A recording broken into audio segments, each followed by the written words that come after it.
사람은 잘 지내요. 차은우는 안 가르쳐도 1등했네. 얼굴로 타수를 매기는 거야? 그래 나 그거 봤어. 알았어요.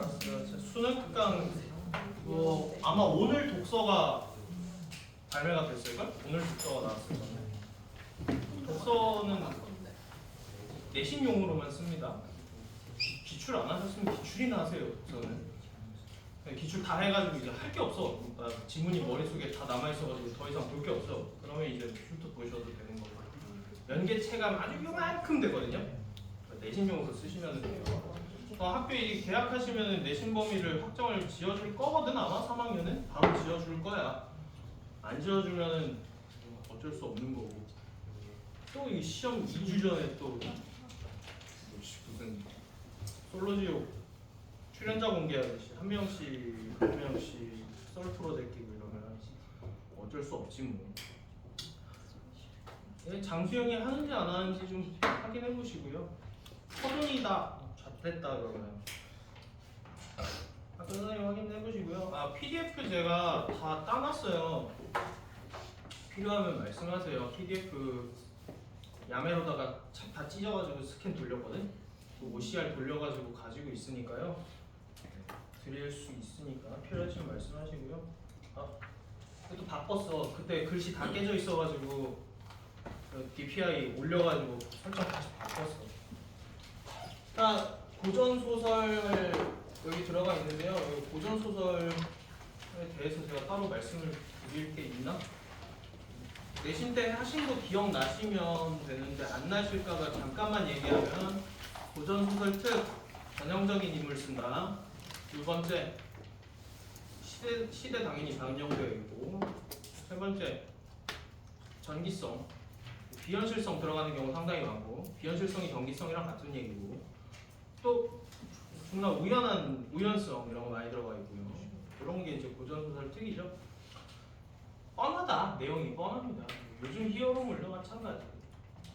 군담 소설이나 요새 전쟁 영화나 똑같은 거고요. 영웅 소설이나 요즘 히어로물이나 똑같습니다. 그래서 여기 보시면 이제 임진왜란 배경으로 한 임진로 이렇게 들어와 있거든요. 봅시다.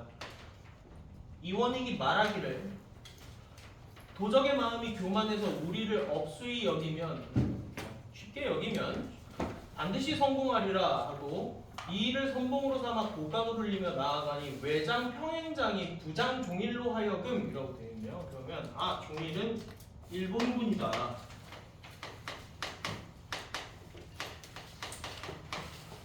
여기 외장이라고 나와 있으니까 일본군이라는 거 확인되시죠? 종일이 병사를 이끌어 내달아서 10여 합을 싸우더니 누가 졌대요? 우리나라가 졌네요. 이 일이 졌대요. 조선이 패했어요. 달아나니까 종일이 따라 미치지 못하고 이원익의 진을 친대요. 그래서 선봉끼리 붙었는데 조선 선봉이 졌어. 그리고 일본 선봉이 어디까지 들어오는 거야? 이원익이 있는 본진까지 이렇게 치고 들어오는 장면인데 또 졌대요. 그러니까 종일이 싸움을 굉장히 잘하나 봐요. 문득 한 도사가 이익의 위태함을 보고서 소매 안에서 복성 화차를 내어 누르며 배고 호리병을 공중에 기울여 피와 같은 물을 적진에다 뿌리니까 다 몰라. 뭐 갑자기 도사가 튀어나와가지고 도적들이 손을 흘리지 못하고 발이 땅에 붙는데요. 자, 서술자가 지금 일본군을 싹 다 뭐라고 불러요? 도적이라고 부른단 말이에요. 그러면 평민들이 당시에 일본군한테 가졌던 생각들이 도적놈들이랑 똑같은 놈들로 생각을 했다는 거. 자, 그리고 제가 지금 여기다 밑줄 친 거 보시면 야, 도사가 갑자기 뭐 호리병을 공중에서 이렇게 공중에서 호리병을 어떻게 기울이냐? 현실 비현실. 비현실적 요소 여기 사용된 거 확인되시고요. 발이 땅에 붙었대요. 비현실적 요소죠. 이로 인해서 종일이 군사를 다 죽이고 황망하게 성으로 들어가 굳이 지키고 나지 아니하는데요. 그러니까 짱 박혀가지고 안 나간다는 얘기고 원익이 패군을 거두어 진을 치고 여러 장수더러 말하기를 되겠네요. 자, 못 움직이게 도사가 못 움직이게 묶었어. 그러면 종일도 뭐 어쩔 수 없잖아. 그래서 병사들이 다 죽었어. 그래서 어쩔 수 없이 성으로 들어갔어. 일본군도 짠 거예요. 일본군도 째서 어디 짱 박혀 있어서 이제 안 나와요. 원익이 패전한 군사들을 거두어서 진을 치고 여러 장수들을 말하기를 종일의 적수를 얻어야 종일을 잡을 수 있겠다. 우리 가지고는 안 될 것 같아 라고 얘기한 거고요. 문득한 군사가 말하기를 소인의 동네에 한 양반이 있으니까 성명은 김응서라고 하고요. 용맹이 남다르더니 일리는 큰 범이 담을 넘어와 개를 물고 도로 넘어가거늘 응서가 몸을 속 붙여서 범의 꼬리를 잡고 덜미를 잡아 땅에다가 부딪혀 죽였대요. 졸라 짱 센가 봐요. 한 손으로 호랑이 꼬리를 잡고 내려치니까 호랑이가 죽었대. 그래서 이는 세상에 드문 장사입니다. 이렇게 소개를 해줬어요. 캐스팅하는 거죠 이제. 원익이 크게 기뻐하면서 니네 동네가 어딘데? 하고 대답해서 말하기를 용강이라고 하네요. 하거늘 원익이 즉시 용강에 이르러서 김응서를 찾아보고 종일의 용맹을 잃으며 가기를 청하니 응서가 말하기를 일단 확인된 거 뭐 있어요? 김응서 비범한 인물.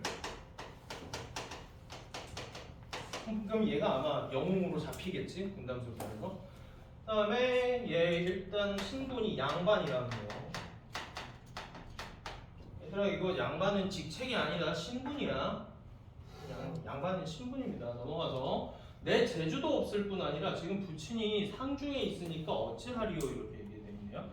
아 보니까 지금 김응서가 임관한 무관은 아닌 거야. 얘 그냥 양반이야. 짱 박혀있는 양반인데 심지어 아버지가 돌아가셔서 이제 장사 3년상 지내야 되거든요. 3년 동안 이제 밖에 못 나갑니다. 아버지 돌아가시면. 상중이라 비록 상중이지만 지금 국세가 위태하니까 백성된 자가 어찌 사사로운 정을 돌아버리오. 그러니까 너 부모님 돌아가신 건 알겠는데 지금 나라가 망해가는데 너 안 나오면 안 돼. 이렇게 타이른 거고요. 가기를 청하니 응서가 할 수가 없이 뭐 어쩔 수 있겠어요? 할 수 없이 영전에 통곡한대요. 뭐 영전이 뭔지 몰라도 지금 대화하는 게 상중이라고 했잖아요. 뭐겠어요? 아버지 뭐 위패 뭐 이런 거 앞이겠지. 그래서 영전 앞전자 쓴 거죠. 통곡하고 평상복을 갈아입고 원인을 쫓아서 진에 이르니 되겠네요. 선생님 왜 평복 입어요? 전직 나가는데 지금 뭐 입고 있었겠니? 상복 입고 있었겠지. 상복에서 평복으로 갈아입었다는 얘기예요. 원익이 사랑해서 보검을 주어 연습하라고 하더니 하루는 응서가 말하기를 소장이 오늘 밤에 평양성을 넘어 들어가 종이를 배우리니 장군은 일지병을 성회에 매복하였다가 소장의 형세를 보아 접근하소서. 뭐 하겠대? 그냥 뭐 어쩌겠대? 암살하겠대요 밤에. 암살하겠대. 너무 대충 하는 거 아니에요? 라고 하면 할 수 있는데 원래 이렇게 하는 거야. 뭐 더 읽을 게 뭐가 있어요 여기서. 암살하겠대요. 하고 비수를 띄고 성을 넘어 들어가서 술라군이 존대요. 술라군 뭔지 몰라서 못 읽으면 문제가 있는 거야. 누가 조는 거겠냐? 순찰하는 애들이 졸겠지. 일본군이 그냥 존다라는 거예요. 일본 순찰하는 애들이고요. 야 그리고 어디까지 쳐맞은 거야? 지금 평양성까지 와 있다는 얘기야. 임진왜란 2주 만에 서울이 한국되고 위로 막 선조가 토끼잖아요. 그래서 중간에 막 나가요. 여튼 군만을 치니 관문에 다다르니 수문군 10여인이 큰 칼을 좌우에 세우고 다 잔대요. 응서가 칼을 빼어 차례로 댕강댕강하고서 문을 넘어가니 관중의 등촉이 휘황하고 인적이 고요한지라. 관중이라고 되어 있는데 저게 가운데 중자인 거는 알겠지? 그럼 뭐 관아 가운데겠나 보지. 그러면 누구 있겠냐? 종일이네 있겠죠? 종일이 있겠죠? 조용히 주저하더니 마침 수청하던 기생이 소피보로 나오다가 응서를 보고 놀라서 말하기를 그러면 여기에 한 명이 갑자기 인물이 추가됐단 말이야? 수청하던 기생이 추가가 되었네요. 우연하죠? 되게 우연히 만난 거잖아. 그럼 이것도 고전소설의 우연성 이런 거 되는 거죠. 그러면 소피가 뭐예요? 소피 뭔지 모르시나요? 몰라도 상관없긴 한데 몰라도 상관없습니다. 오줌이에요. 수청하던 기생이 쉬사로 나오다가 응서를 본 거거든요. 우연성. 어떤 사람이 간데 이렇게 위험한 곳에 들어왔느뇨? 하고 물어보고 응서가 말하기를 나는 이원익의 부장이러니 이제 적장 죽이고자 하니 너도 조선 사람이라. 지금 이 기생도 조선인이고요. 그래서 나라를 위해서 적장의 동정을 자세히 말해라 라고 하니까 기생이 말하기를 종일이 관중에 거쳐야 돼 사면에 비단비장을 들이워서 장의 귀마다 방울을 따라 조금 더 요동하면 방울 소리가 요란하대요. 그러니까 굉장히 꼼꼼한 스타일인가 봐. 잘 때 이제 침대 근처에다가 이제 천막 같은 걸 이렇게 발을 내려놓고 거기에다가 다 못 달아놨다고 방울이 달아놨대. 그래서 누가 들어오거나 나가거나 하면 이제 방울이 울리면 잠에서 깨겠네. 그래서 굉장히 예민하신가 봐요. 예민하게 방비를 철저하게 해놨고, 그래서 1호 부르지변을 방비하며 삼경 전에는 삼경이 언젠지는 몰라도 그냥 밤의 시간대 언젠가겠지 하면 됩니다. 정확히 언젠지 몰라도 상관없어요. 삼경 전에는 귀로 자며 눈으로 보고 삼경 후에는 눈으로 자며 귀로 듣고 사경이 되면 귀와 눈을 모두 자고 보지 아니하나니. 그러니까 얘 뭐한데? 삼경을 전에는 안 듣고 눈 뜨고 잔다고. 눈 뜨고 자고요. 삼경 후에는 눈 감고 귀 열고 잔다고요. 그냥 졸라 예민한 스타일이신 가벼. 심지어 사경 넘어가면은 아예 뭐 한대요? 안 잔대요. 사경에 일어나나 봐. 이제 천비가 들어가서 저의 잠듦을 탐지하여 방으로 솜을 맞고 나오거든 장군이 들어가소서. 이렇게 돼 있네.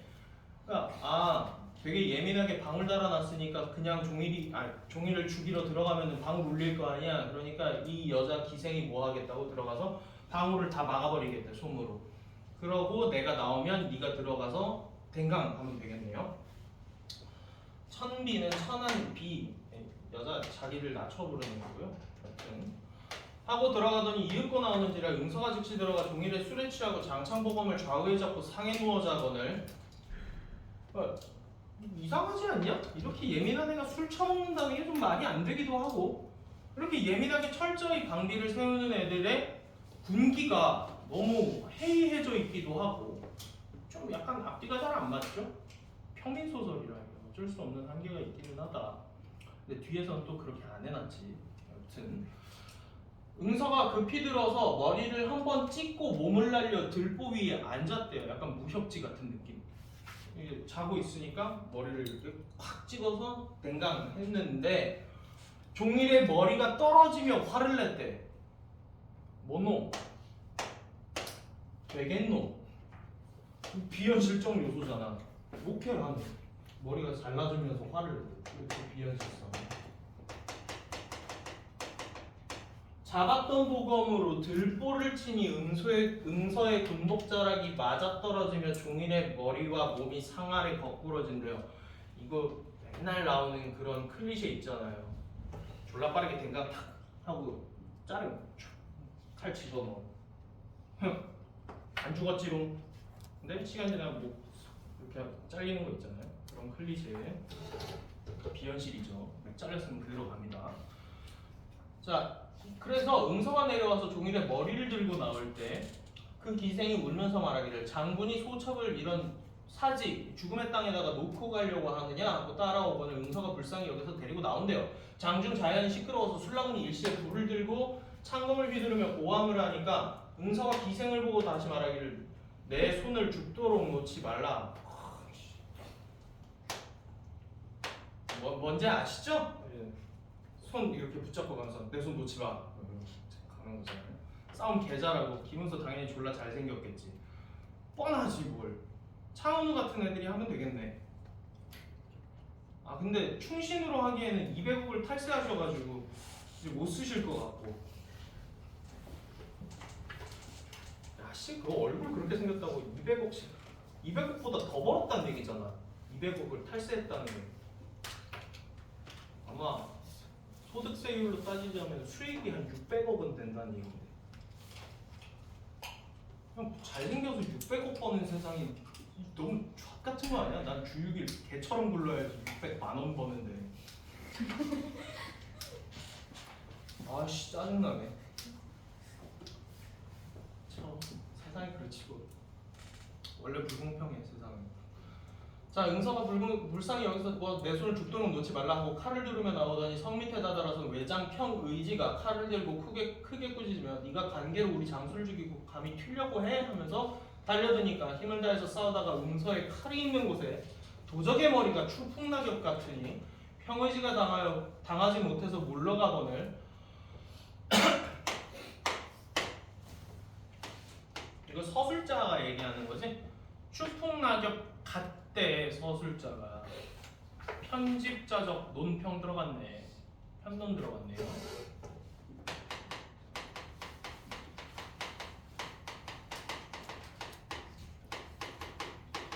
지금 이 단원 자체가 교과서 학습 적용이기 때문에 학교에서 배운 개념들 한 번씩 한 번 쑥 짚어주는 단락이거든. 그래서 기억나시죠? 편집자적 논평? 서술자가 자기의 정서라던가 생각을 독자한테 직접 전달하게 되면 편집자가 중간에 끼어들어갔다라고 해요. 그거보다 넓은 개념으로 서술자의 개입이라는 게 있고 서술자 개입됐는데 주관적인 판단이다 그러면 편집자적 논평이라고 불렀었다. 기억나시죠?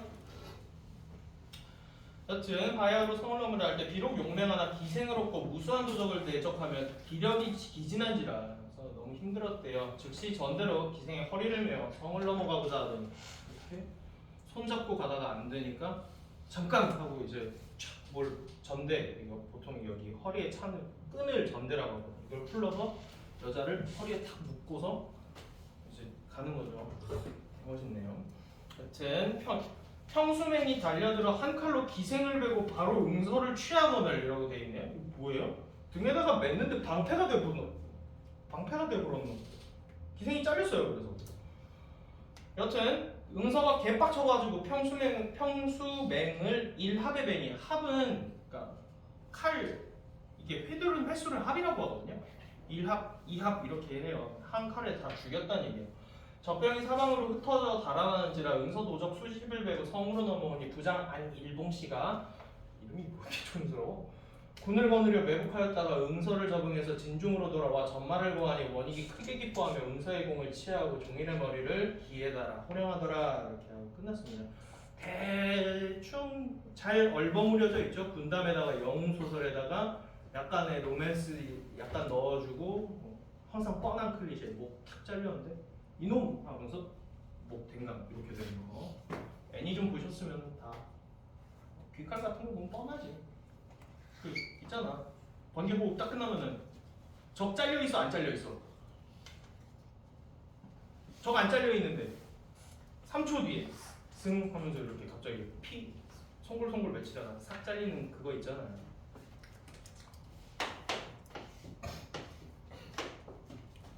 뻔하죠. 넘어가서요. 윗글의 보기에 밑줄 친 해당하는 구절이 무엇인지. 자 이거 귀찮잖아. 주관식 해야 돼요. 이런 얘기 나오잖아. 솔직히 얘기하면 안 하셔도 뭐 크게 상관은 없다.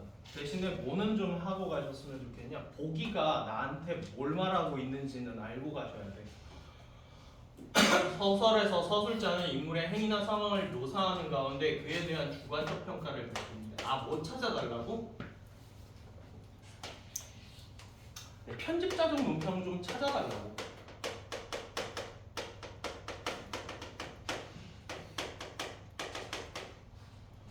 자, 이러한 주관적 평가는 당대의 보편적인 가치관을 바탕으로 독자가 주인공에게 성원을 보내거나 악인에게 비판적인 거리를 유지하도록 하는 효과가 있대요. 이건 또 무슨 말이냐면 편집자적 논평이 주는 역할이 뭐냐 이 얘기예요.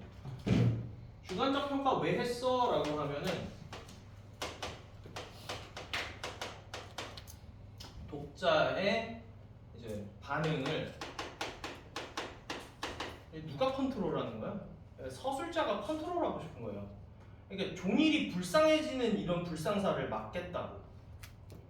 외장한테 막 공감을 보내거나 이렇게 돼버리는 경우가 있잖아. 그런 거를 미연에 방지하기 위해서 편집자적 논평을 쓴다고. 독자의 반응을 어느 정도 통제하는 역할이고요. 특히 영웅소설에선 비유적 표현이나 과장된 표현을 통해서 이러한 서술 방식이 구현되는 경우가 많다 돼 있어요. 정확하게 뭐 찾아달라는 거냐면 편집자적 논평에 과장 섞여 있는 거 좀 찾아달라는 건데 뻔하죠. 그 도적의 머리가 추풍낙엽처럼 추풍낙엽 같으니 여기 얘기하는 겁니다. 과장 들어가면 찾아가려는 거예요. 그러니까 요게 중요하죠. 그리고 소설을 읽을 때 팁을 좀 달라라고 하시면 누구에다 포커스를 맞춰라? 사람에 맞추시면 돼요. 근데 인물에다가 맞추라는 얘기가 아니라 나는 누구한테 맞추라는 거예요? 서술자한테 맞추라는 거예요. 서술자가 먼저 그 다음에 인물. 시 읽을 때 포커스 어디다 놓고 읽니?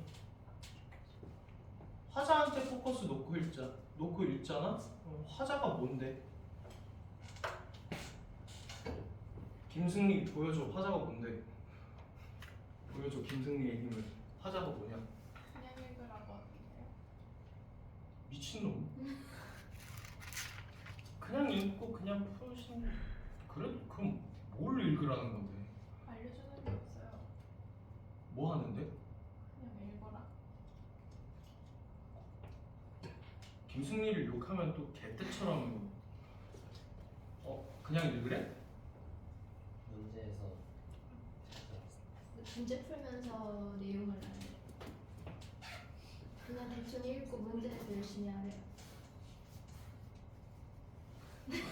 네. 그렇게 하세요. 나랑 반대인데? 누가 봐도 반대. 나는 글 똑바로 읽고 문제 대충 푸는 편인데? 비문학할 때 그렇게 하래요. 네. 그래도 화자가 뭔지는 알아야 되지 않을까? 화자가 말하는 이거든요. 개념은 알고 가야지. 이런 게 있긴 하니까. 소설에서 화자에 해당하는 거를 이제 대칭으로 찾으라고 하면 서술자 찾게 되고요. 시에서 이제 주요 대상에 해당하는 게 이제 인물 사건 이런 게 될 텐데, 인물에 근데 요즘에 사건이 많이 나오는 소설은 딱히 없습니다. 뭐가 거의 주가 되냐면 내면 서술이 거의 주가 되거든요. 소설에서는 내면 서술 있는 거 잘 확인하시고 이 새끼 왜 이러는 반응을 하는지만 다 확인하시면 됩니다. 고전 소설은 내면 서술이 굉장히 별로 없어요. 사건 중심으로 돌아가면 거의 고전 소설이고요. 인물의 내면 중심으로 돌아가면 이제 현대 소설로 넘어오는 거거든요. 그래서 뭐만 잘 확인하시면 되냐? 그냥 모르는 단어들 있죠. 단어들만 이거 잘 연결해서 맥락으로 단어만 풀면 고전은 금방금방 끝나요. 하는 얘기 뻔하지 뭐 남자들이 보는 거 군담 소설, 영웅 소설, 여자들이 보는 거 가정 소설. 막 이제 저희 셋째 아내가 계략을 꾸며가지고 둘째 아내 치고 첫째 아내 치고 이런 거 집안 내세랑 가정 소설. 그럼 둘 다 즐길만한 거 남장 모티프. 남장한 여자가 졸라 짱센 거 정수정전, 홍계월전 뭐 이런 거. 지금 여기 임진록은 사실 뭐랑 비슷한 거냐면 이거 실제로 있는 인물이거든요. 김웅서가 실존 인물이라서 약간 임경업전 느낌이 나는 거에 가깝습니다. 여튼 김웅서가 평양성 내부로 쉽게 침투할 수 있었던 건 왜군의 방비가 허술했기 때문이에요. 그런데 왜군의 방비가 허술했다는 게 이게 말이 안 돼요. 지도 이렇게 부합하지 않는다. 그러나 만일 침투 과정에서 큰 소동이 있었다면 김웅서가 왜군 장수와 직접 대결하는 장면을 설정하는 게 어색했을 거예요. 그러니까 1대1 맞짱 장면이 불가능해집니다. 이게 어떻게 되냐면요. 술라군이 안 졸았어. 그러면 김웅서가 술라군부터 썰어야 돼. 그럼 술라군 썰면서 종일한테 들어가면 1대 다수가 돼버리잖아. 그거는 약간 좀 그림이 예쁘지 않다고. 그래서 어쩔 수 없이 서사적인 전략의 소산으로 볼 수 있다라고 되어 있네요. 작품의 결함이 아니래요. 근데 저는 누가 봐도 이거 작품적 결함이거든요. 이게 고전 소설은 작품의 결함이 있을 수밖에 없어.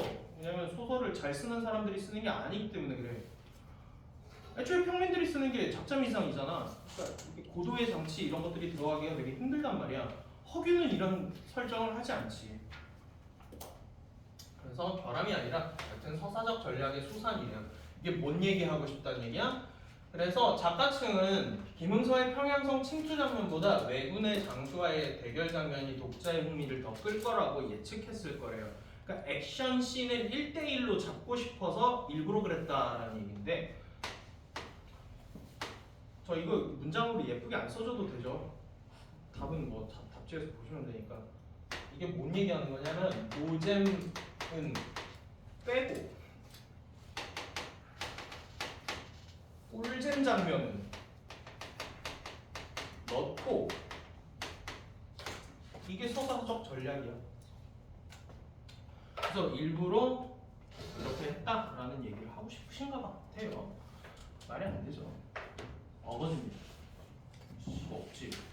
근데 보기가 그렇다면 그런 거지 뭐.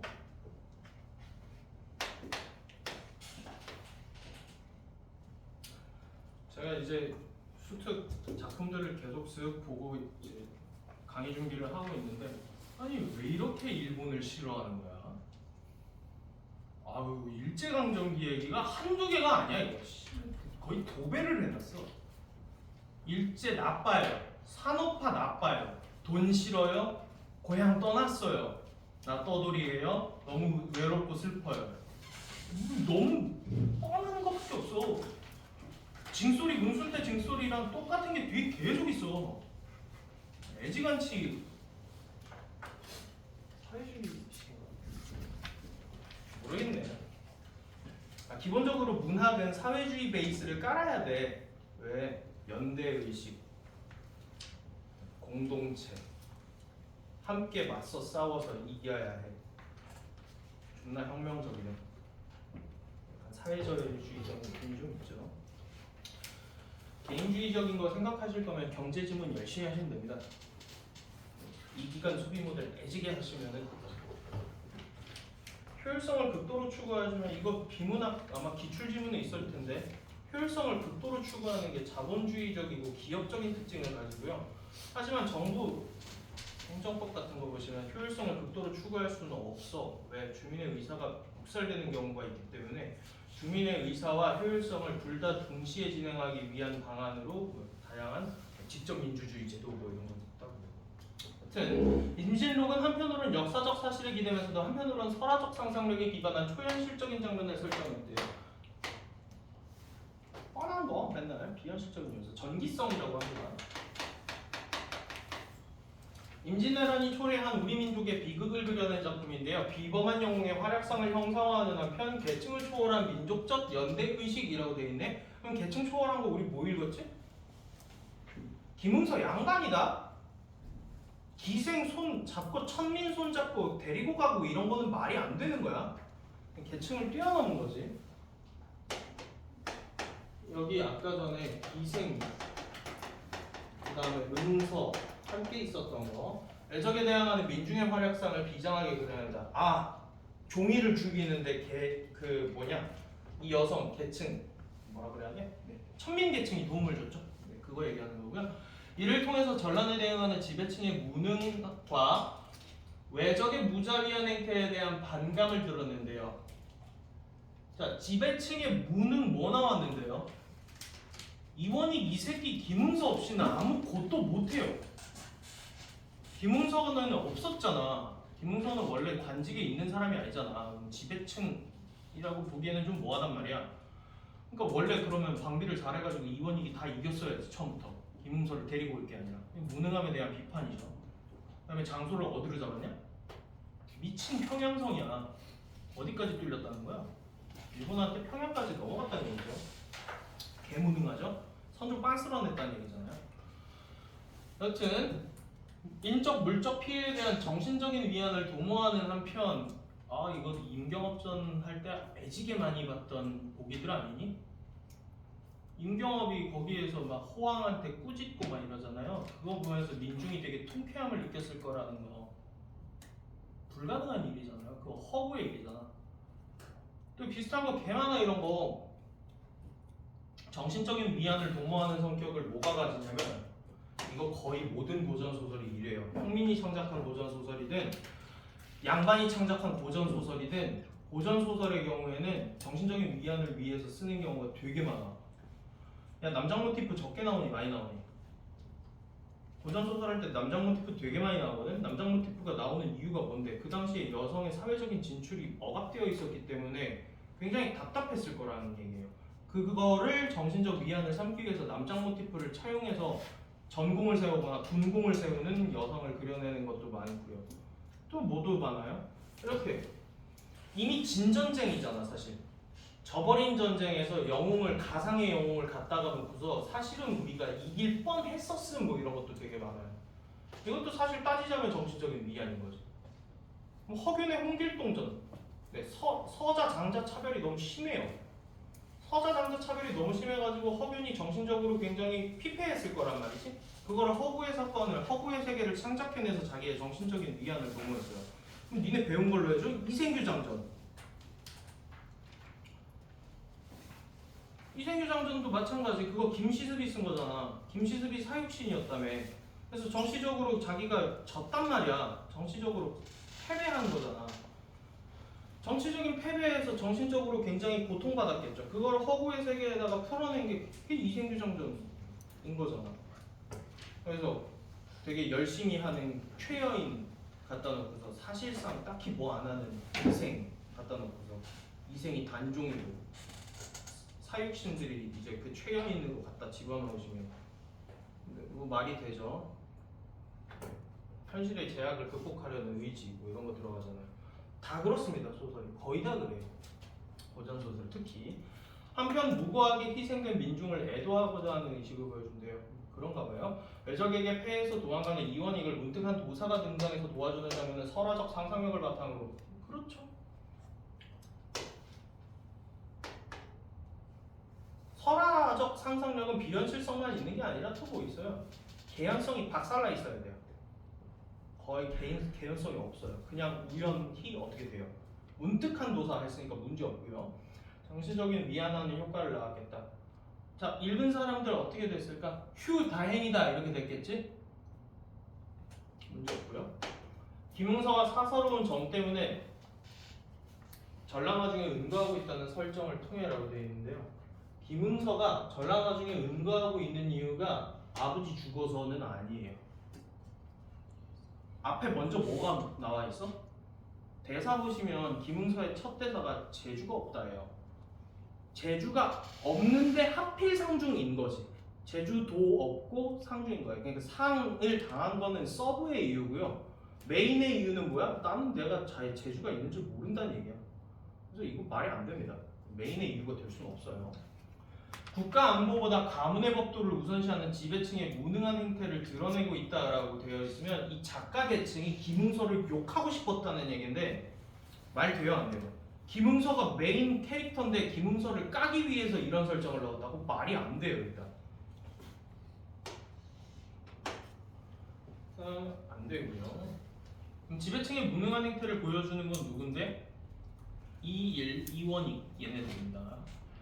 기생이 일부러 방울을 손으로 맞고 나오겠다고 하면 김응서가 종일의 방으로 들어가는 것을 돕는 데서 외적에 대항하는 민중계층의 활약상 이건 뭐 뻔하고 종일의 대가리가 떨어지면 개빡쳐가지고 일어서는 초현실적인 장면 그쵸? 비범한 이불로 홀로 처단하는 김응서의 영웅적 활약 뭐 문제없고 김응서가 탈출 과정에서 적군이 한 칼로 기생을 베는 장면을 설정했어요 맞죠? 그 다음에 무고하게 희생된 민중 문제없고요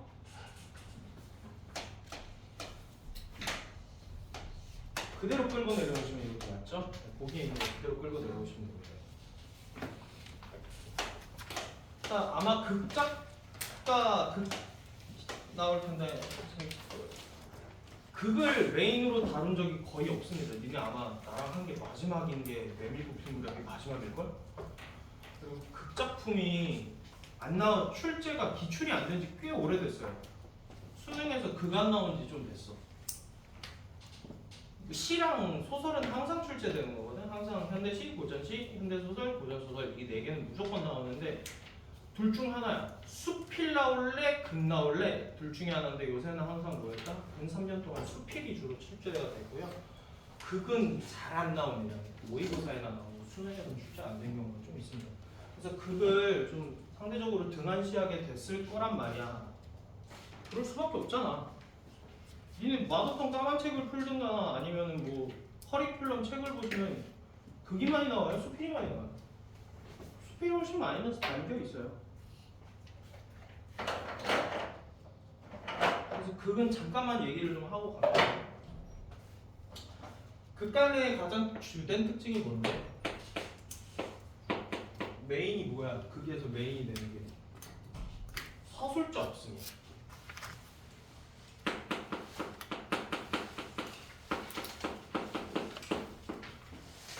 이거는 학교에서 다 배운 거란 말이야. 극에는 서술자가 없고 소설에는 서술자가 있어. 이거는 다 했어. 그러면 서술자가 없는 게 무슨 이래서 뭔 어떻게 되는데? 서술자가 없으면 생기는 문제점이 하나 있어. 뭐가 안 되냐? 내면 서술이 안 돼.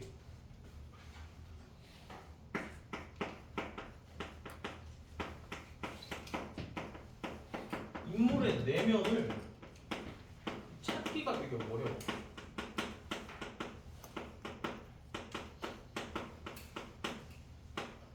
근데 문학을 한다는 사람들이 내면을 못 알아먹으면 문제가 좀 걸리는 거지. 결국에 외적인 상황이나 외적인 반응도 전부 다 인간의 내면 세계를 근원으로 한단 말이야. 그러니까 랑그가 있어야 파로를 할 수 있다고. 그래서 내면 세계가 찾아줘야 되는데 우리는 써져 있는 파로를 보고서 그 사람의 랑그를 역추적을 해야 되는데 이게 안 써져 있으니까 굉장히 힘들어. 그러면 뭐밖에 못 봐? 대사랑 인물의 행동밖에 못 봐. 그래서 3인칭 관찰자 시점을 극적 시점이라고 하는 거고요. 내신 한번 아무튼 그러면 어떻게 해야 되냐? 뭐 족같아요 하고 끝낼 수는 없는 일이잖아. 어디를 잘 찾아야 돼? 졸라 예민하게 반응해야 돼. 행동 지심은 존나 잘 봐야 되고요.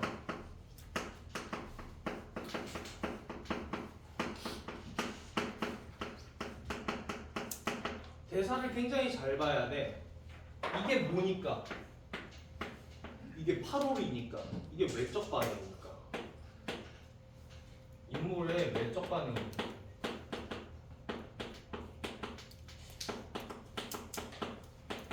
근데 다행인 게 하나 더 있어. 서술자가 없다는 단점 또한 존재하지만 어떤 장점이 있냐면 뭐가 가능하냐? 사운드와 시각을 애지게 보여줄 수 있다라는 게 이제 장점이지. 그러니까 뭐 잘 봐야 될 거야? 효과음 문제가 그래서 존나 많이 나오는 거야. 이 효과음이 극 중에서 어떤 분위기를 상기시켜주고 있니? 뭐 이런 문제가 되게 많이 나와. 그래서 이펙트 잘 보셔야 되고요. 또 뭐 있어요? 정내면 서술이 그지같이 힘들어. 그러면은 뭐 하는 경우가 있니? 나레이션 깔아버려. 나레이션을 깔아버려. 이러면은 영화라든지 연극에서도 어떤 인물의 내면 세계를 약간은 해줄 수가 있어. 나레이션 깔아버려. 나레이션이 사실 뭐 역할을 해주니? 소설의 서술자 역할을 나레이션이 해주는 거야. 1인칭, 원래 3인칭 관찰자 시점에서 나레이션이 깔리는 순간 1인칭 주인공 시점으로 확 빨려 들어오는 거야. 그러니까 이거를 해주는 게 나레이션이다. 뭐 이 정도 좀 보시면 될 것 같고요. 그리고 다행인 점은 갈등이 굉장히 첨예하게 드러납니다. 그럴 수밖에 없어요.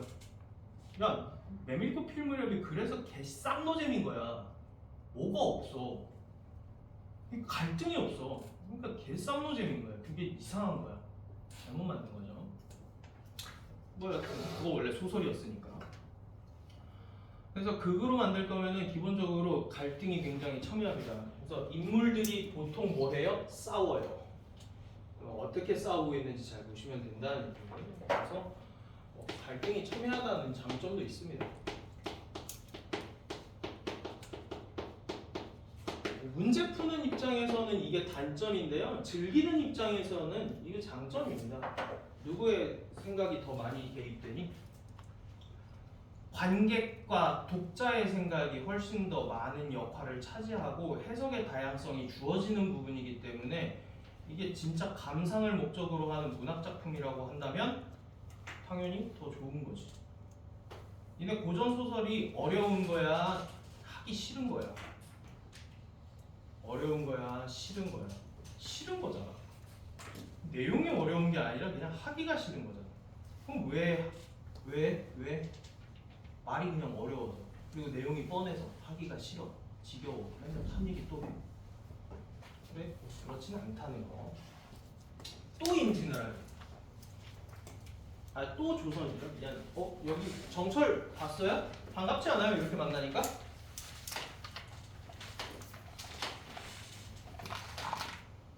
자, 동인인 정열입의 역모로 죽게 되자 정열입이 역모죄로 죽는데 이거 기초국사 아마 한국사 때 배웠을 건데. 야, 4등급은 나와야 된다. 한국사 4등급은 나와야 돼. 4등급 안 나오면 감점 들어가요. 1등급이면 좋아요. 그건 아닌데 4등급 미만은 안 돼요. 감점 먹어요. 국어, 수학, 영어 전내게 열심히 해서 잘 뛰어났더니 한국사 5등급 쳐맞고 감점 당하면 기분 퍽이나 좋겠다. 한국사 4등급은 나와야 돼.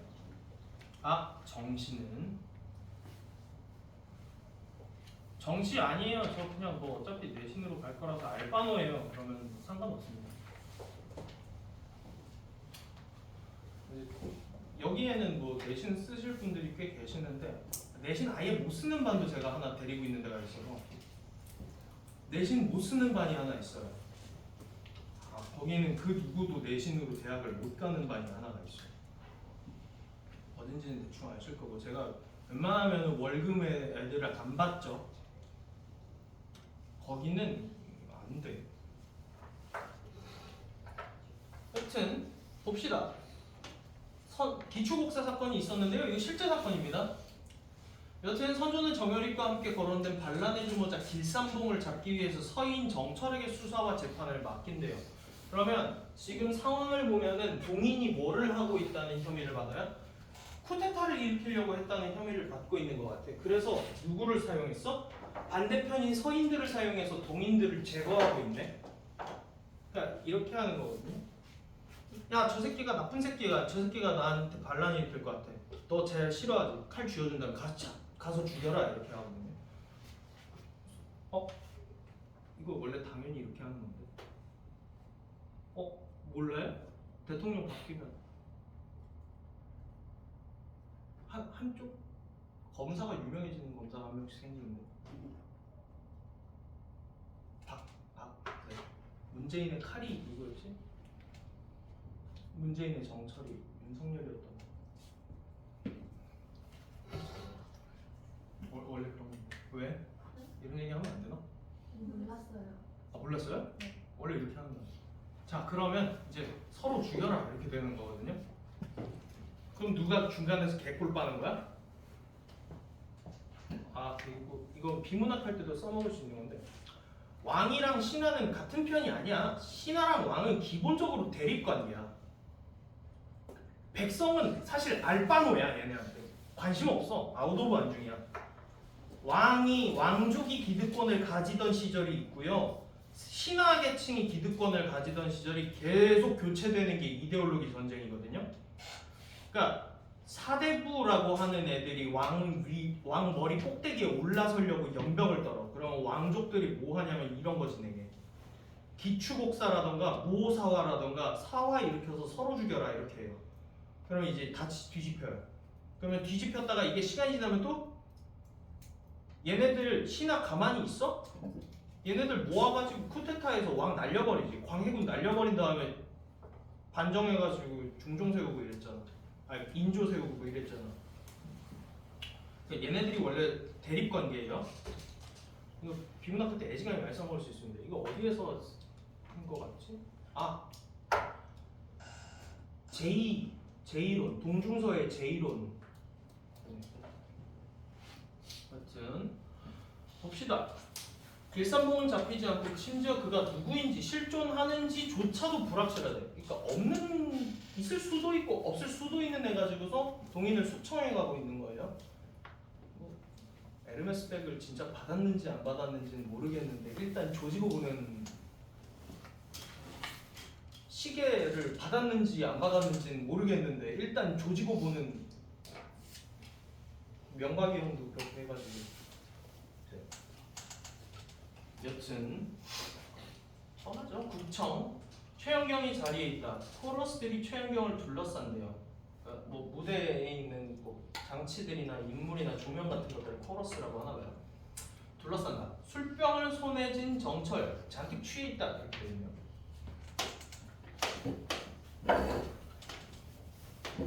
여기 무대지 신문이지.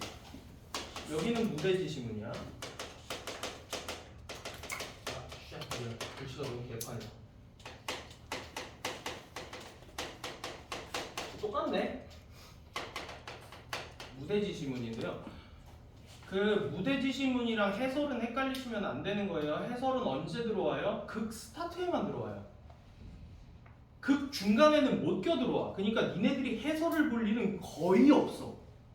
왜? 이거 일부 발표잖아. 중간에 있는 거 뚝 떼가지고 보여주는 거기 때문에 여기가 해설을 볼 일이 거의 없고요. 거의 막 시작하는 단계니까 무대지 신문 들어가야 돼요. 무대지 신문이고요. 행동지 신문은 원래 이렇게 해줘 있어야 되는 거 아니에요? 근데 아니에요. 이거 원래 용도가 연극을 띄우기만 하면 되는 거지 니네들 이거 읽으라고 주는 게 아니기 때문에 그냥 행동지 신문인지 아닌지는 니네가 보고 판단해야 돼. 행동지 신문이죠. 여기는. 행동지 신문 아까 주의 깊게 보라 했지. 그 사람 캐릭터 거기 녹아있단 말이야. 손에 뭐 쥐고 있대? 술병을 쥐고 있대. 일단 벌써부터 멀쩡한 새끼는 아닌 냄새가 강하게 나. 벌써 빌런이야. 길산봉 상장군의 몰골이 형편없이 상이 뿌려 역시 그대의 역당은 뿌리가 깊소이다. 무고를 주청하는 상소가 끝이 없으니 말이오. 이렇게 되어 있네요. 무고는 죄가 없음입니다. 여기에서 각주에 나와 있죠.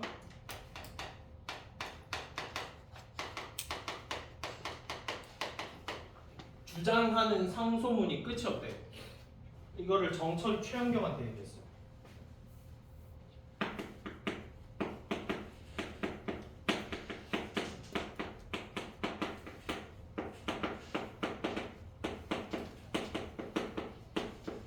이런 상소가 많이 올라오나 봐. 근데 최현경이 보니까 그대 역당이라고 돼 있지 정철이 역당이라고 얘기할 만한 거는 정철은 서인이니까 이거 동인 얘기하는 거거든. 최현경을 지금 뭘로 몰고 있냐? 얘를 동인으로 몰고 있어.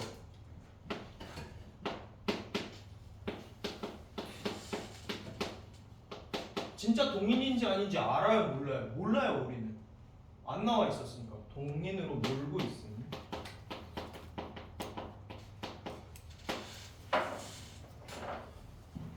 자, 최현경 호탕이 웃으며 이렇게 돼 있네. 그러면 성격이 약간 보이거든. 약간 쫄 안 쫄? 안 쫄. 임금님이 명령한 검사한테도 안 쫄. 그럼 강직한 성격인가 봐. 최현경은. 하하하. 없는 죄를 엮는 일이 여간 쉽지는 않으리이다. 정철 생사 앞에서 그리 담대한 것은 그대의 성품이요 기질이요. 뭔데 안 쫄냐 이거고. 최현경 읍졸이듯. 근데 살아도 생사를 잊은 지 이미 수십 년이라니까. 뭐 살아도 그만 안 살아도 그만이에요. 생사에 되게 초연한 사람 같고요. 강직한 사람이에요. 자, 대충 이제 빌런과 선역이 대충 잡히지. 행동지문 보고 잡는 거예요 이렇게. 정철 비웃어요. 술 처먹는 애가 막 비웃으면서 비아냥거리고 있어. 이 새끼 빌런이야. 과연 중림총에 응거하는 현자라는 소리를 들을 만하구려 하면서 비웃었어. 그러셨어요. 이황종의 서찰에 줄줄이 시국에 대한 비분단계의 글이 난무하던데 그대 또한 글을 같이 하는가 하면서 서찰을 내고 있는데 네가 이제 얘가 최현경이라 그러면 내가 이제 정철인데 네가 뭐라고 씹으려. 이미 생살 잊은 지 십수년이라고. 되게 간지나는 척 하면서 씹으려. 예, 그래서 중림총에 응거하시는 현자세요. 여튼 일단 닥쳐보시고 이거 지금 이황종의 서찰인데 이 시국이 지금 족같다고 여기 잔뜩 써 있거든요. 혹시 같은 생각이세요? 이렇게 물어보고 있단 말이야. 그러니까 최현경이 타령을 하듯 태평하게 혹은 옳고 혹은 아니 옳고 뭐 그대들의 쓸개 빠진 단파 싸움에 비분관계하는 마음은 그의 것이나 나의 것이나 나도 족같은데? 라고 얘기해 준 거예요. 안 쫄았어요. 정철이 한 거 이거 뭐야?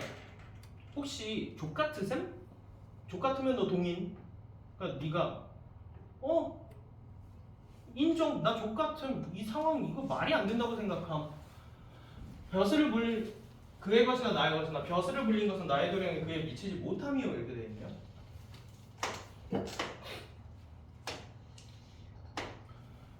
얘는 그냥 뭐가 다 말이 안 된다는 거야. 동인 서인 서로 싸우고 연병 떠는 것 자체가 그냥 싫단 얘기야.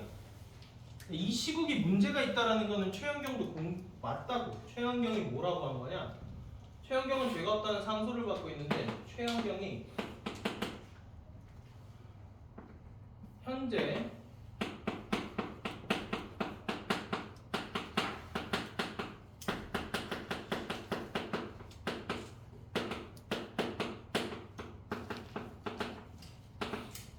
비분관계가 뭐냐면요. 이거 일부러 제가 안 알려주고 있는 거거든요. 비분관계 뭔 뜻이겠냐?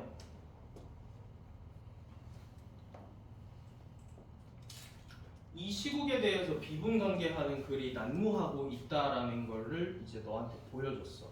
공감하세요? 이렇게 물어봤다고. 그러면 시국에 대해서 찬성하는 거겠니? 시국에 대해서 반대하는 거겠니? 이 시국에 대해서 반대한다는 얘기야. 비분관계 뜻은 개빡쳤다는 얘기입니다. 시국에 반하는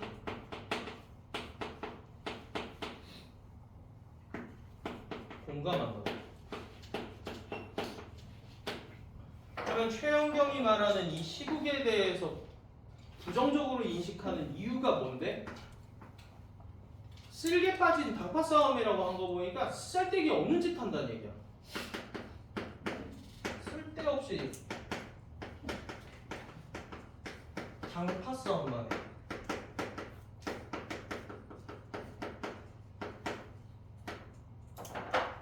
그래서 뭐 했대? 은퇴했대. 그 당파 싸움 하는 거 꼴 보기 싫어가지고 벼슬을 물렸다라는 건 나 이거 은퇴하겠다라는 정치 접은 거지. 됐고요. 중림에 묻혀 현실 정치가 붕당의 싸움페인네 더러운 오물이네 하고 말하기는 쉬운 법이오 이렇게 얘기했네요. 그러면 이거 뭐라는 얘기야? 번역해봐. 빨리 번역. 빨리.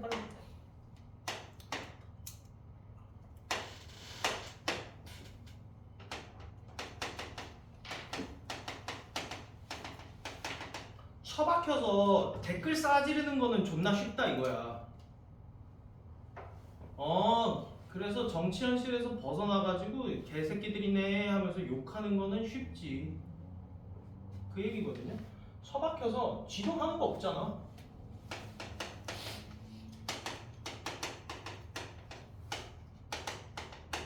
욕하는 거는 쉽다고. 남 보고서 헐뜯는 거는 쉽지. 야, 그리고 막 틀린 말이야? 틀린 말 아닌데? 정철의 말도 일리가 있어. 야, 그렇게 정치를 잘 해야 된다고 생각하는 사람이면 벼슬을 물릴 게 아니라 정치 현실을 바꾸려고 노력을 했어야지. 그냥 은퇴하고 나서 저 새끼들 개새끼들 주댕이만 싸지르는 거 쉽냐고. 어렵냐고. 쉽다고. 일리가 없네. 틀린 말은 아니고 좌된 것 같은데.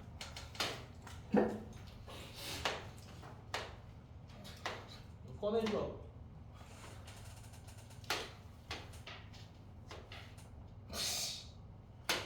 대충 할게요. 자, 최현경 정색하며 허면 화려한 복색으로 벌을 출입하며 사탕발림으로 임금의 귀를 어둡게 하고 당장만 입사하는 그들은 들판의 곡식을 일구는 농부의 땀을 흘며 화내는 거죠. 정색하며 돼 있으니까 빠졌다 이겁니다. 배고라 죽어가는 아이 병들어도 약 한 번 써보지 못하는 노복의 처지를 아닌가. 아니 밤마다 피를 토하며 세상 끝날 날을 노래하며 뒹구는 백성이 울부짖으면 왜 대답이 없는 거야. 두 귀가 멀쩡한데 왜 귀를 쳐막고 있는가. 뜻만 있으면 무엇하여 행함이 없으면 다 헛것이고. 뭔 얘기야? 너도 그래서 하는 게 없잖아. 없잖아. 이 얘기고. 그대가 헛것을 논하다니 헛것을 핑계 삼아 선비의 목을 치는 그대가 너는 없는 걸로 사람 백정하잖아.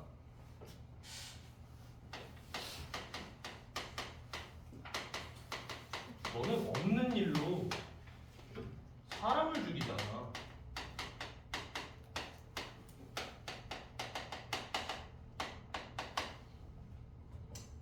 이 얘기거든요. 그러니까 서로 이제 욕을 하고 있는 건데 뭐 쥐는 하는 거 좆도 없으면서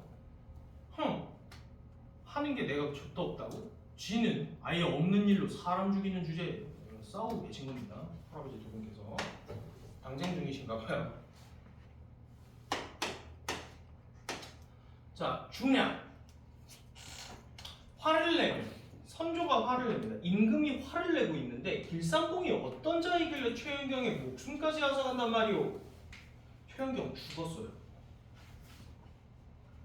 근데 선조가 화를 내요. 죽이면 안 되는 인물이었던 거야. 최현경이 사망을 했는데 선조가 빠리쳤어.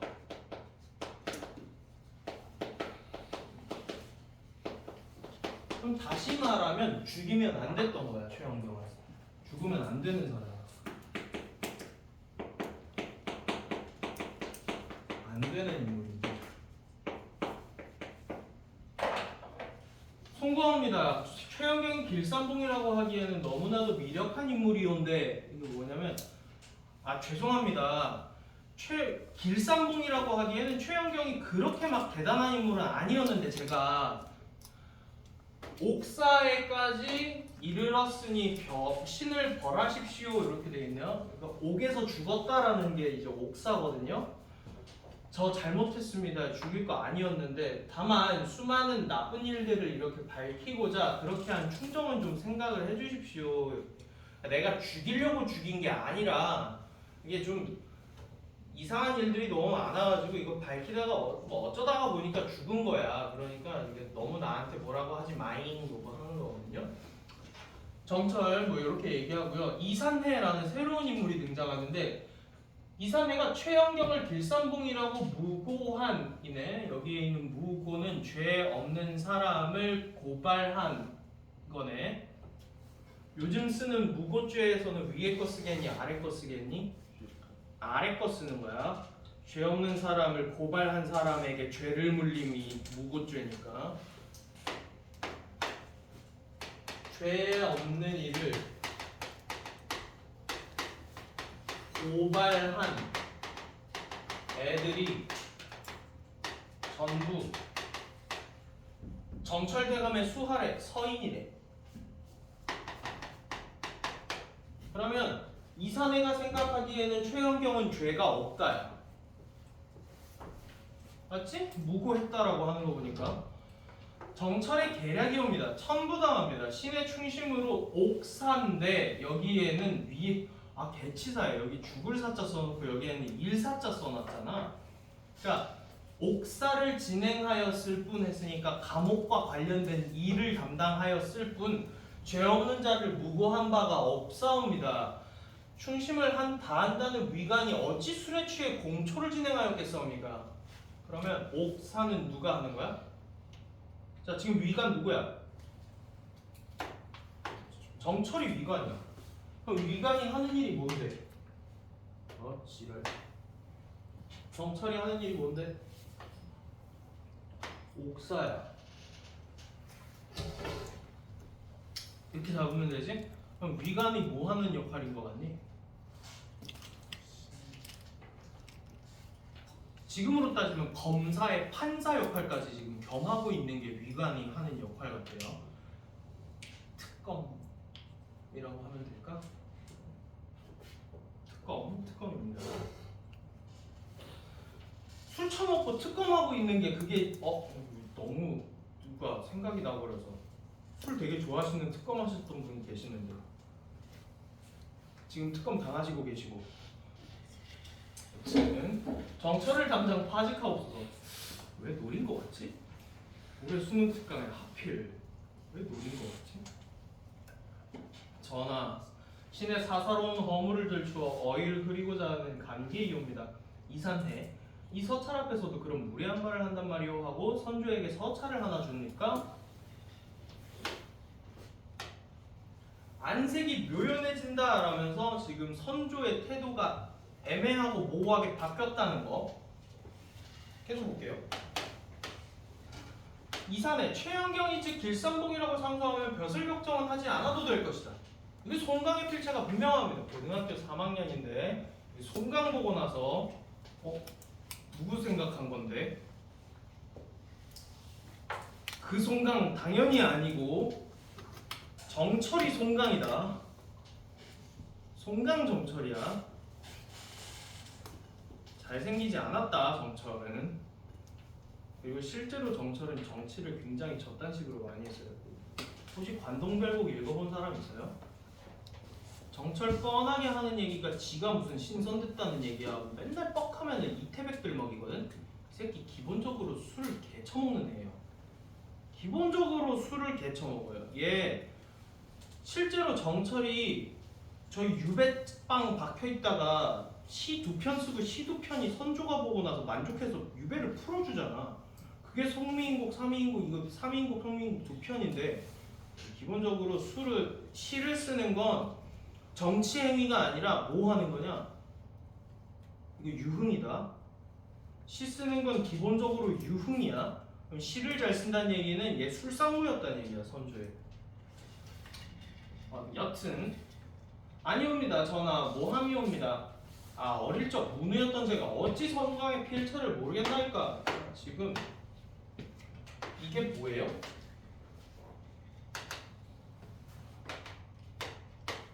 이게 서찰의 내용이야.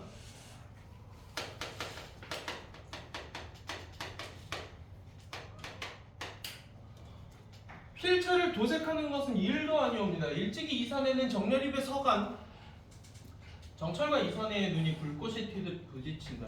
서로 째려보고 있고요. 선조 위관. 그런데 정렬입은 동인인가 서인인가? 갑자기 딴소리합니다.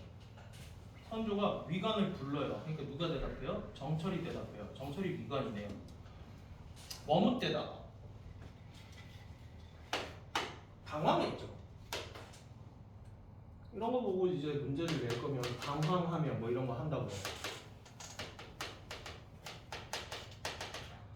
그러면 최연경은 어떠하고? 사이 저게 뭐냐면요. 이게 뭐라 그래야 되냐? 뭐라고 해야 되지? 정적. 사이가 정적입니다. 그러니까 저게 소설이었다면 말줄임표가 들어갔을 부분이라는 얘기거든. 그러니까 대답을 머뭇거리면서 지금 사이 써요. 그러면 이거 지금 행동지시문 2개 보니까 정철이 뭐 했다? 당황했다는 거 확인돼요. 우의정 정원신의 혈족이니 동인이라 하올만 하옵니다. 최영경은 어떠하고 하니까 초야의 은과는 이가 동서의 고분을 알겠습니까? 쥐가 잘못했다는 얘기, 지 입으로 잘못했다는 거지. 정렬입은 동인도 아니고 서인도 아니라는 거를 지가 물었잖아. 당황해가지고 이제 잘못 얘기한 거죠. 그대를 동인 백정이라던데 어떻게 생각하고? 천부당 만부당하옵니다. 영모를 맞고 사는 소인의 충정을 헤아려 주십시오. 사이 정적듭니다. 정적이 신 안 바뀌었지. 신 안 바뀌었는데 정적이 이어지고 있다는 얘기는 약간 상황이 뒤집힐 수 있다라는 게 이제 정적이죠. 폭풍정야 같은 건데요. 이산의 대감 그대가 위관을 맡겨. 얼라리. 자 이산애를 꼬라지 보니까 저 새끼 동인이에요 서인이에요? 지금 정철이랑 대립각을 세우고 있는 거잖아. 그럼 정철이랑 대립각을 세우고 있다는 거 보니까 이산애가 동인이야. 이 그대가 위관을 맡겨 지형하게 정철의 관직을 폐하고 사가에서 위안리치하라. 이걸 보내는 겁니다. 또한 최연경을 무고한 이들을 관자율로 다스리라 라고 돼 있네. 자, 관자율은 똑같은 죄로 적용해라 라는 거거든. 그럼 최연경에게 영모죄를 무고했던 이들을 싹 다 뭘로 잡아 죽여라? 영모로 잡아 죽이라는 얘기야. 그럼 최연경을 무고했던 이들이 정철 편이었잖아. 정철이 동인들 다 죽였지. 이번에는 어떻게 하는 거야? 선조가 서로 죽여라 하는 거야. 최연경은 지금 내가 생각하기에 동인도 아니고 서인도 아닌 것 같거든. 너 지금 잘못했어 이 일. 그러니까 지금 위관을 내가 바꿔야 되겠다. 이번엔 네가 내라. 그럼 쟤한테 칼자루 딱 줘. 그럼 쟤 바로 뭐 할 거야? 얘 다 잡아 족칠 거잖아. 이번에는 서인 잡아 족치는 타이밍인가 보네. 어지를 받들겠나이다. 전하 이는 모함이 옵니다. 전하 선조 이사내에게 웃어요. 이사내 기쁨에 함께 웃어요. 선조가 기분이 되게 좋은가 봐요. 선조 갑자기 웃음을 거두며 위관은 무엇을 하는가? 길산봉이가 날뛰고 있지 않은가? 해가림이 얼마 남지 않았으니 어서 길산봉을 잡아들여라. 깜짝 놀라면서 횃불을 밝혀라. 인두를 달구고 고변된 자를 끌고 들어가 형틀에 볼 거라. 길산봉을 잡으라는 어명이시다. 선조가 여유롭게 웃는다고 끝났습니다. 선조의 의도는 서로 죽이는 거였어요. 길산봉은 그냥 모일 뿐이야. 있어도 그만 없어도 그만이야. 선조 입장에서. 자, 길산봉 아직 안 잡혔죠?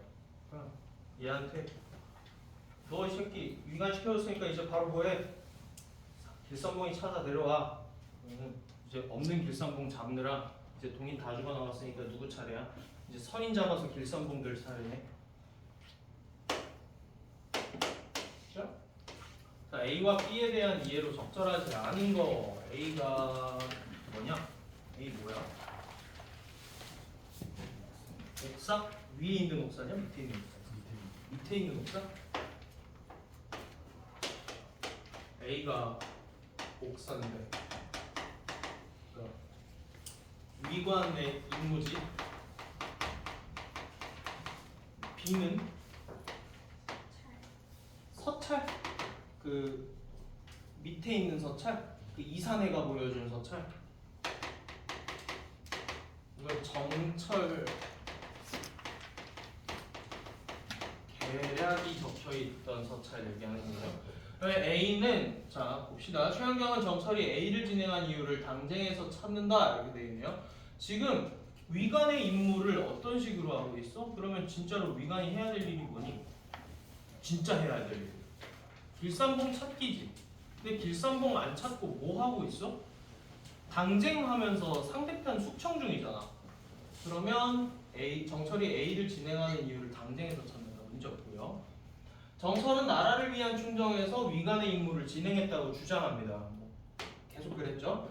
이사내는 자신과 정철이 문우였던 사실을 내세웠어요. 그래서 필체 안다고 했고요. B에 관한 자기의 주장의 신빙성, 네, 이거 정철의 필체가 분명합니다. 이렇게 얘기하고요. 선조는 서찰을 본 후에 길산봉과 관련되어 진행해온 위관의 임무를 멈추게 한다 되어 있는데 위관의 임무는 지속됩니다. 길산봉 계속 찾아요. 근데 치사하죠. 정철의 옥사는 멈춘 게 맞는데 그냥 옥사는 진행이 되고 있다. 정철의 옥사는 멈춘 게 맞습니다. 이사내는 B를 근거로 하여 A 진행 과정에서 정철이 계약을 끊었다고 주장하고요. 서찰 했고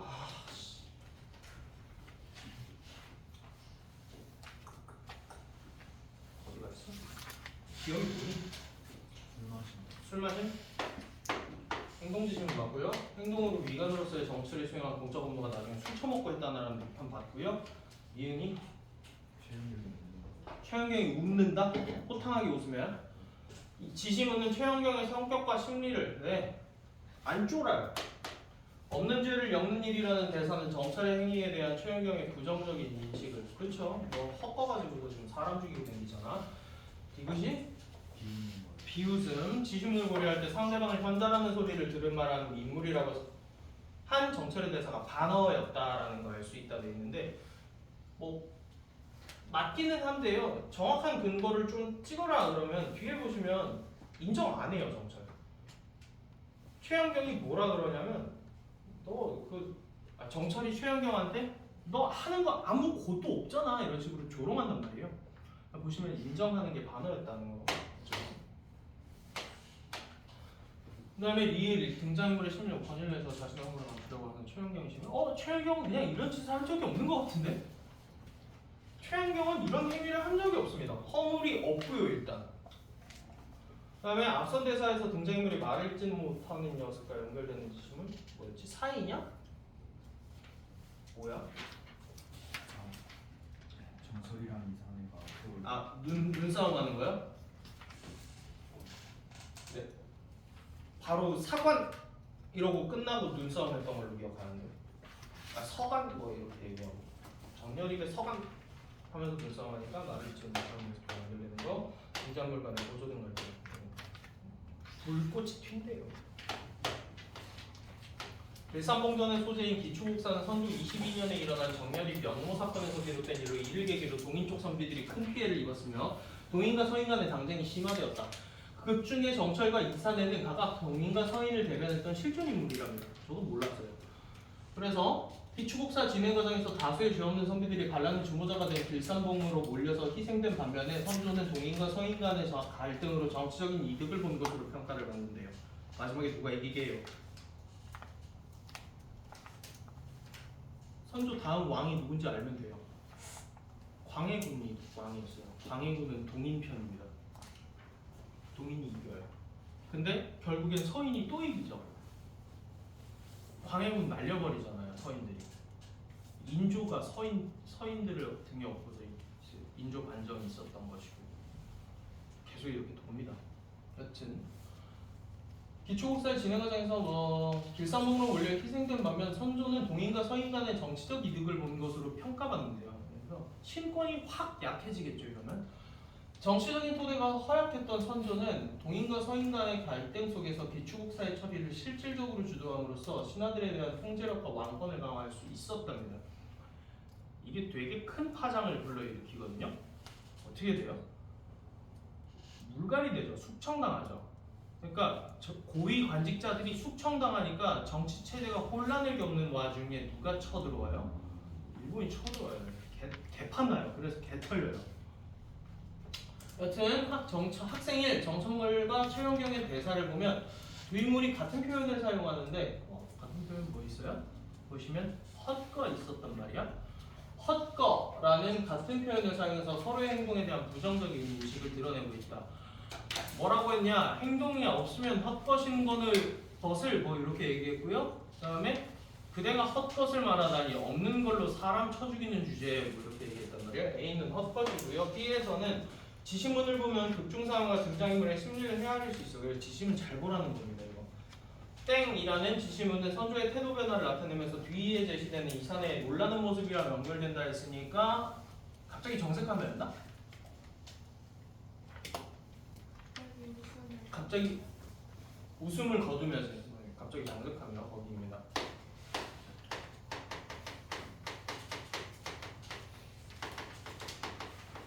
이건 헛거. 더 보세요. 자, 도술가래 개빨리 읽습니다. 우리 스킬은 진짜 빨리 읽으니까요. 시간이 개 애매하네요. 7분 안에 읽겠습니다. 빨리 읽을게요. 윤상군이 일찍이 공강 남쪽에 집터를 마련했는데 저 집터 동서 쪽에 아예 밤이 많았대. 그래서 이름을 율정이라고 했대. 지금 또 조금 서쪽으로 이사를 갔는데 거기 또 밤이 무성했대. 성 안에 있는 주택에는 밤나무를 심는 사람이 드물어요. 이상한 새끼라는 얘기입니다. 그러면 포인트죠. 이상한 거 있으면 찍어야 돼요. 윤공은 집을 사기만 하면 밤나무가 있는 걸 선택했대요. 이상한 새끼예요, 윤공. 여튼 그가 일찍이 나에게 말했다. 봄이면 성근가지가 꽃과 서로 어른거리고 여름이면 잎이 우거져서 그늘에서 쉴 수 있으며 가을이면 밤의 맛이 들어 내 입을 채울 만하며 겨울이면 껍질 모아 아궁이에 불을 뗀다. 나는 이 때문에 밤나무를 선택했다. 굉장히 실용적이네요. 내가 말했다. 불이 마른 것으로 나아가고 물이 축축한 것으로 흐르는 것은 같은 기운끼리 서로 찾아가는 것으로 이 이치상 진짜로 필연적인 거래. 야 끝났다. 하나 잡았다.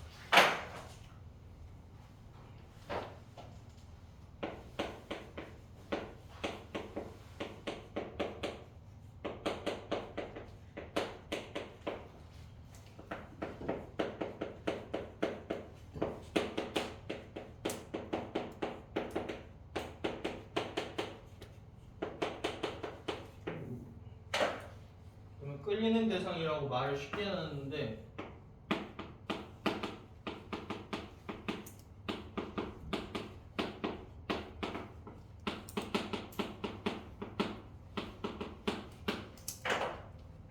같은 말이지 됐다.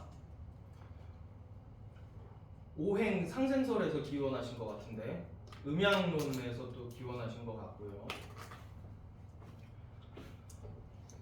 이치상 진실로 필연적인 것이다. 대개 숭상하는 바에 있어서 사물과 나 사이에 차이가 없는 것은 어쩔 수 없는 일이다. 그래서 끌리는 대상이 밤이라는 얘기잖아. 이게 밤이면은 이 끄는 사람이 윤상군이야. 그럼 이 밤의 성질과 윤상군의 성질이 비슷하다라는 거.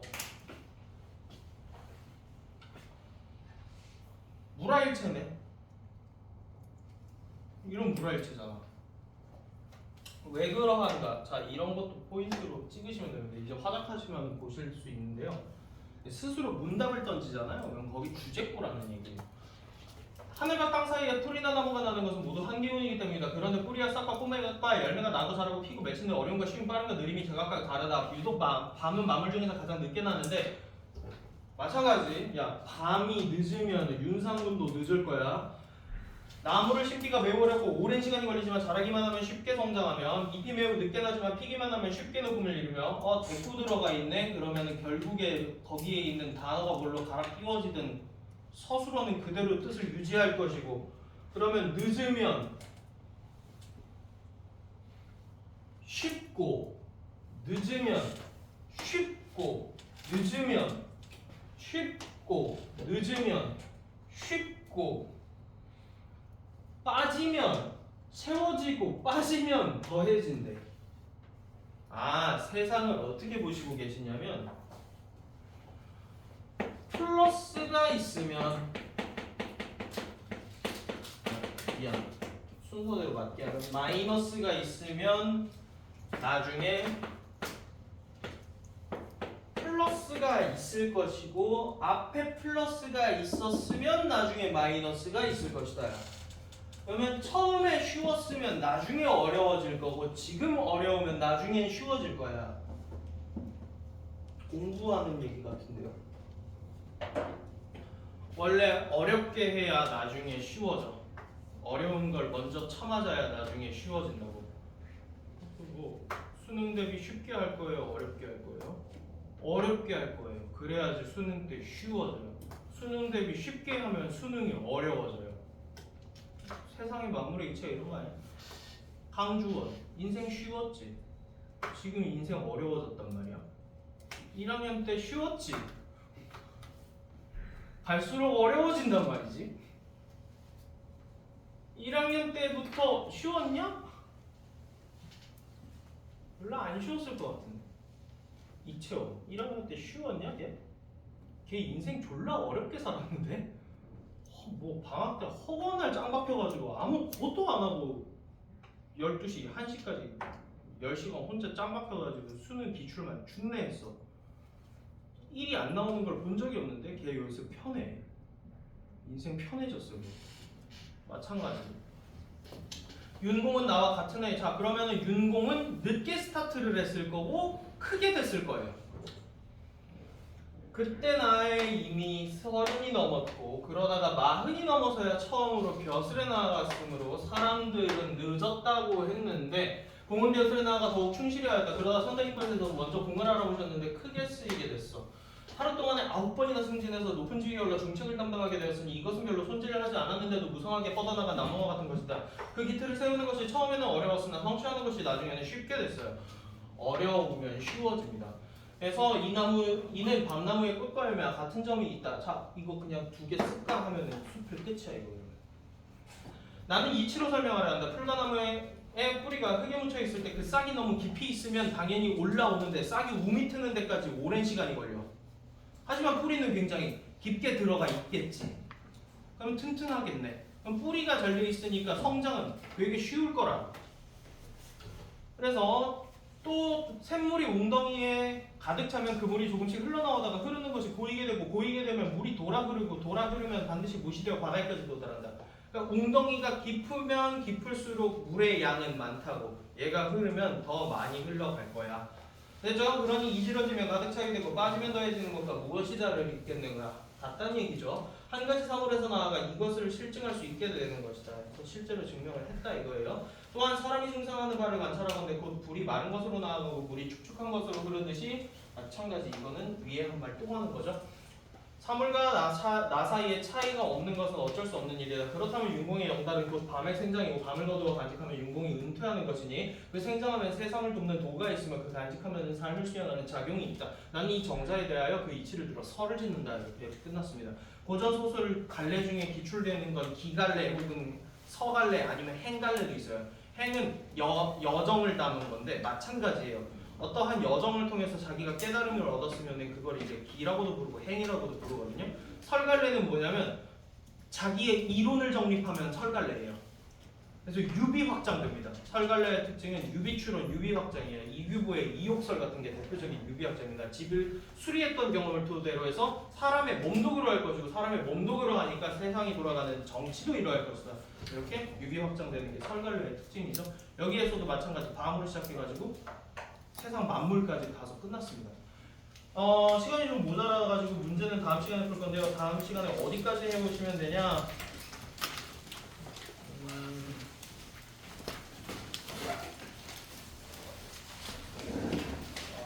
어디까지 해보시면 될까? 하나, 둘, 셋. 네, 44페이지까지 해오시면 돼요. 보통 한 3개 정도 하는 것 같네요.